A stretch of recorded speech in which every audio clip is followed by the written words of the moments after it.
I don't think that wanting to ensure the future survival of my people is unacceptable or should be seen as offensive to other people.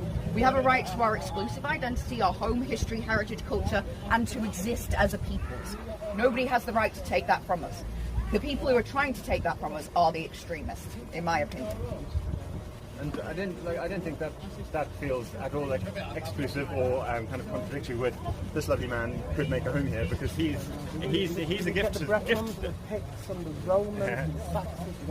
How do we explain to 1 million white children that have been raped in racially and religiously motivated crimes by people of his community?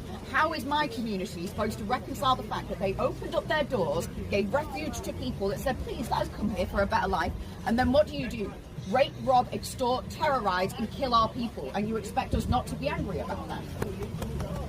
Yes, I recognise none of that in this lovely man, and in most. But it is coming from his community against mine, and it's racially and religiously motivated by foreign peoples that have come into our country from our gratitude and kindness. Rape is not an exclusively Asian thing. There are white folks who. Yes, there are white men that rape. Yeah. There are rapists of all things. The difference is that this is a racially and religiously motivated act of genocide that is targeted against our people to cause our people's harm. In the Genocide Convention, it specifically states B means causing physical and mental harm to members of a specific group.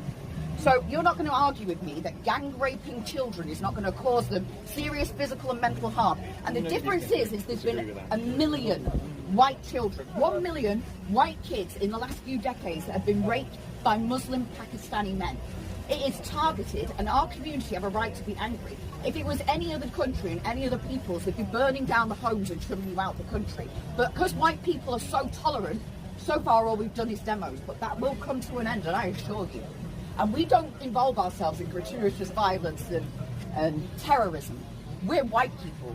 We desolate continents, we wipe out civilizations, and we start world wars.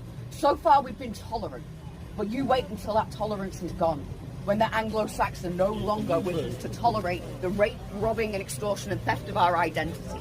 What's going to happen from Germany or from Britain? They were originally Jutes and Saxons and Angles from Germany. The Anglo-Saxons are a mix of the Celts and the Saxons, all Northern Western European white race people.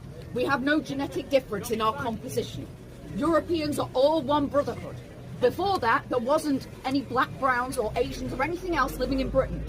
In fact, in the 1950s, it was less than 0.3% in Britain were foreign. Syria, so what was Europe then?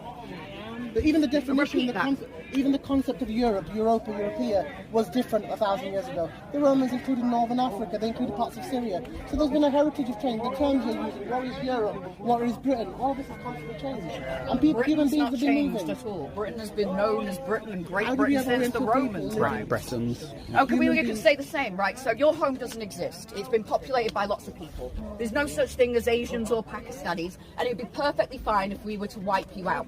Let's take your lands, let's take your identity, let's rewrite your history so that you're not part of it and make you not exist. You know why? Because nations and people are so interchangeable that it doesn't matter if we genocide an entire peoples, because we're all the same, right? Katie Fannin, Bubba Kate versus the state.